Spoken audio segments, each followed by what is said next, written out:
Ciao a tutti e benvenuti nel mio canale. 2 settimane fa ho partecipato al DEFCON 2024 di Pisa, un evento organizzato dal Dipartimento di Informatica dove ho incontrato Katsuhiko Nishi, ovvero il creatore dello standard MSX.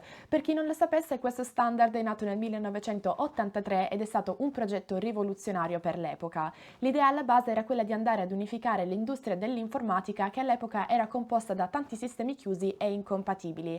Con l'MSX, ad esempio, si poteva utilizzare un computer Sanyo con una stampante Sony oppure utilizzare un software sviluppato per un sistema su di un altro senza nessun problema. E questo non era per niente scontato in quegli anni. La nascita dello standard affonda le sue radici nel Giappone degli anni Ottanta, un periodo in cui la tecnologia personale stava esplodendo. Nishi all'epoca era vicepresidente della Microsoft Giappone e propose un approccio per integrare hardware e software su una piattaforma comune. Collaborò con grandi aziende come Sonic, Panasonic e Sanyo su una specifica standardizzata, in modo da rendere l'informatica più accessibile a tutti. La prima generazione MSX utilizzava dei componenti facilmente reperibili, come il processore Zilog Z80 e un chip grafico della Texas Instrument che era già stato utilizzato in diverse console dell'epoca. Questa combinazione fece sì che l'MSX divenne un sistema economico ma potente, capace di gestire una vasta gamma di applicazioni dai giochi all'elaborazione dei testi. E questo successo iniziale portò ad una serie di aggiornamenti. L'MSX2, introdotto nel 1985, aggiunse delle caratteristiche che lo resero una piattaforma ideale per molti utenti e furono introdotti migliori aggiornamenti con l'MSX2 Più e Turbo R. E nonostante la concorrenza di alcuni sistemi come il Commodore 64, l'MSX si guadagnò un seguito fedele soprattutto in Giappone, Europa e Sud America. Ma l'MSX non era soltanto un computer, ma una piattaforma versatile e straordinariamente espandibile che si adattava a qualsiasi esigenza.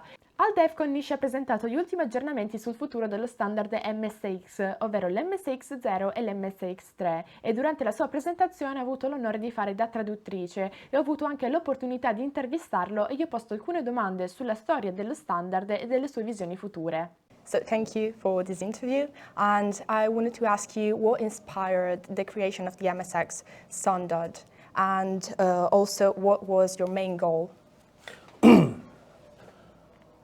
That was back in 1981. Yeah. We did the work for IBM, IBM OS, IBM Basic. So we know IBM is going to be very big. We know IBM is going to be standard. And we knew IBM is 16-bit. So we thought about what is going to happen on 8-bit. I felt there is a big business chance for 8-bit. Strong 8-bit, not as good as IBM, but anything below IBM, price-wise, if we do something, we think we will win. That's the beginning of MSX. Okay. And from day one, very fast, we decided that we are not going to compete with IBM. That was a very wise decision. So we did MSX 1, 2, and Turbo. And 1993, 10 years, 37. 37. When we did MSX, I was 26, 27. Wow, so young. You are more young. We did, I gave up because I became president of a company called ASCII, and I was busy. At that time, I was working from 7 o'clock to 11 o'clock midnight. Wow. And I was busy, and not just computer, but publishing, business, software. I was busy. So I gave up MSX. But for these first 10 years, I was very happy. But after ASCII gave up, many customers felt it is too bad to suspend MSX. So many people started the activity to talk about MSX, support MSX, write software for MSX. That has been a kind of blessing in disguise. MSX today is the only remaining 8-bit computer. Now going to be 16-bit, now going to be 32-bit. I am catching up. So another question is, what were the main technical and market challenges during the development of the MSX at the beginning? The specification was not good enough. So as a software company, what we had to challenge was to make a semiconductor. Microsoft has been top software company, knowing nothing about semiconductor. As the vice president of Microsoft, I started making semiconductor. I partnered with Yamaha, the music company, where Yamaha was only making semiconductor for synthesizers and electronic pianos. We told them the next thing you have to do is graphics. So they taught me a lot. That was the biggest challenge was that, and I was 35 or something when I stopped. But just a kid, knowing nothing about international businesses. But I was very brave, courageous, crazy, enough to go to so many countries. Creative. I went to China, I went to Russia, I went to Arab, I went to, of course, Italy, Germany, France, Netherlands, Spain, Portuguese, England, Brazil. I think that Chile. your creativity and your originality reflects a lot on the MSX Yes. standard. I went to almost every country to sell MSX, to find a partner for MSX. That was, for me, breakthrough, groundbreaking, not breakthrough, it's a breakthrough experience that young Japanese who didn't know world, now exposed to worldwide businesses. And I used to travel without suitcase. Really? I was traveling with just a paper bag. It's like going to Rome. To have a walk. Yes, I had like overnight trip to London, crazy trip to Actually, the biggest trip I had was for 3 days around the world Really? for announcing MSX. So starting from Seattle, Washington, where the Microsoft is, and I flew to New York, New York to London, London to Kuwait, Kuwait to Hong Kong, Hong Kong to Tokyo, Tokyo back to Seattle. 3 days. Wow. All you eat was airplane food. So it has been a very good training for me to be a businessman. Of course. Well, another question is, what do you think made the MSX so popular in countries like Brazil and the Netherlands, and why did it fail to achieve success in some other regions? Okay.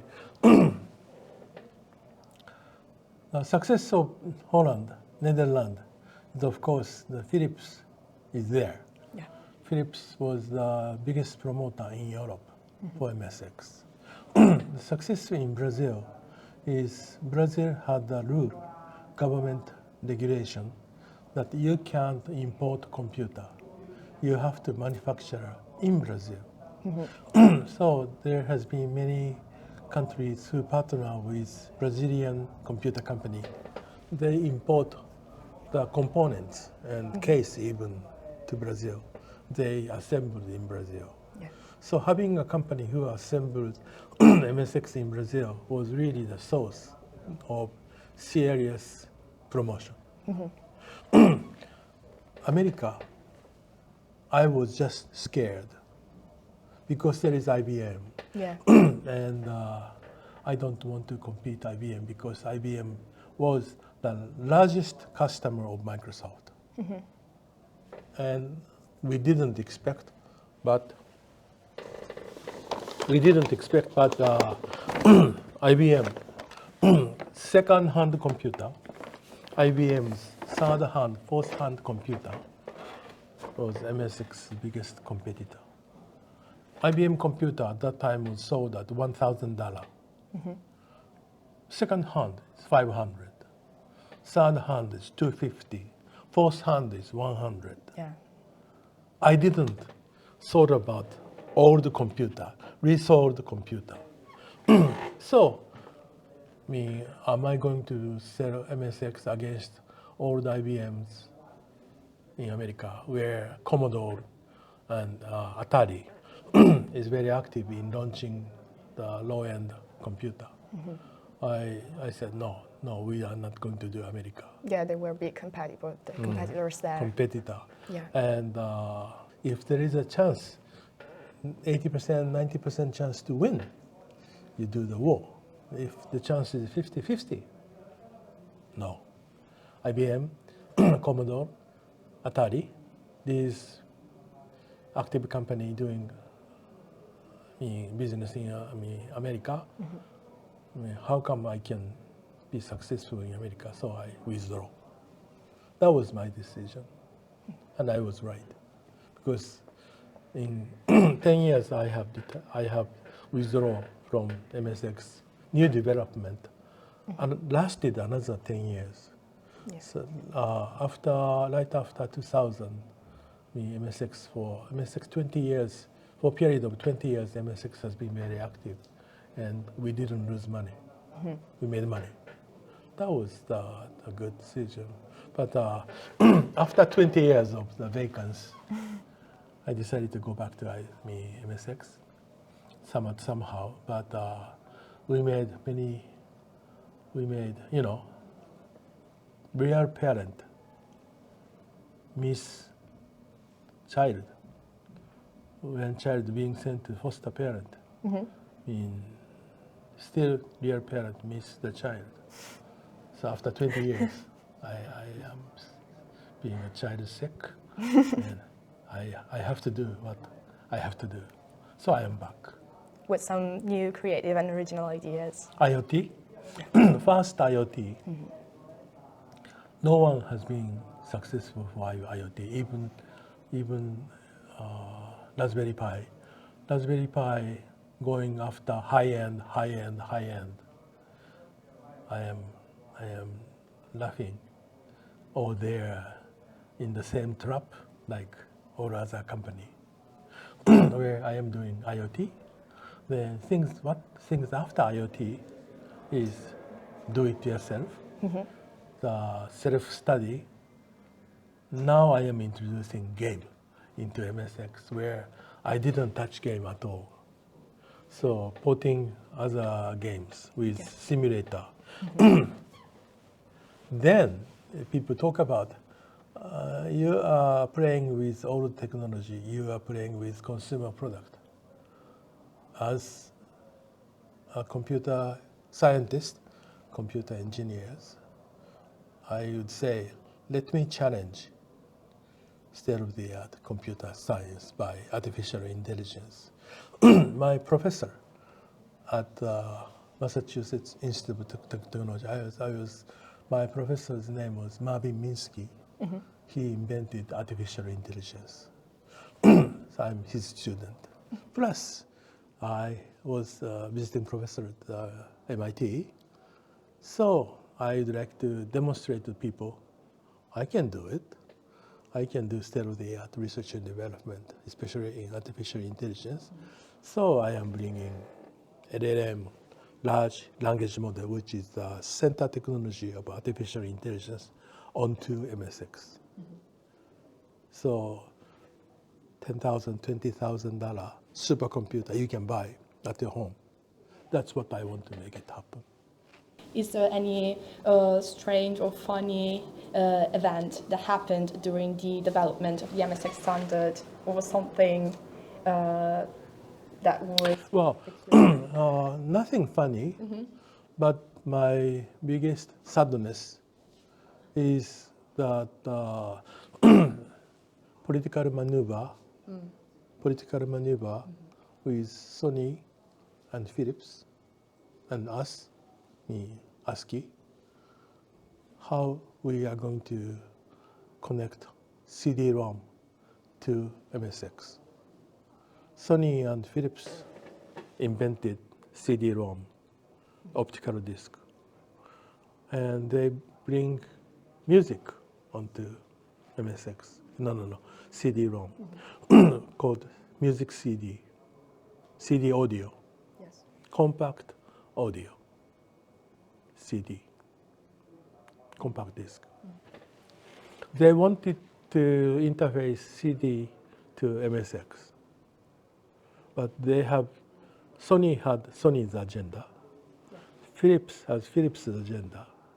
So us, listening position with two companies, we dispute a lot. So I gave up. No CD with MSX. So there's no MSX and CD product. Philips did their own, called CDI, which Sony did their product, PlayStation. Yeah. It's very mixed feeling, very mixed feeling. Then I proposed something higher density, and Sony listened my presentation. It was Toshiba who did DVD. Sony lost, I lost, Toshiba won. So these competition of standardization with optical disc has been my sour memory. I am not going to make mistakes again with MSX3. Were there back then any features or projects that were never completed in the MSX, but that you decided to implement now in the MSX3? Something like you can, It's video compression. H.264 to 65, the MPEG video compression has been the project I was engaged. And we did it, but MSX power was not strong enough to run MPEG. Now I am going to bring that technology into MSX for the 2K, 4K, 8K video. And also, for 20 years more, we are doing artificial intelligence under Professor Marvin Minsky of the Media Lab. I have been doing this. Now I am bringing that artificial intelligence in research and development onto MSX with this. Thank you. Thank you. Thank you for your interview. Come sempre spero che il video vi sia piaciuto e che abbiate trovato l'intervista interessante. Purtroppo non sono riuscita a riprendere molto l'evento perché ero impegnata come traduttrice o come presentatrice, ma tutte le presentazioni saranno presenti su YouTube, compresa quella di Nishi. Per cui fatemi sapere nei commenti che cosa vi è piaciuto di più, oppure se avete dei suggerimenti. Non dimenticare di iscriverti al canale o alla mia pagina Patreon se vuoi degli aggiornamenti o foto e video dietro le quinte, e ci vediamo al prossimo video.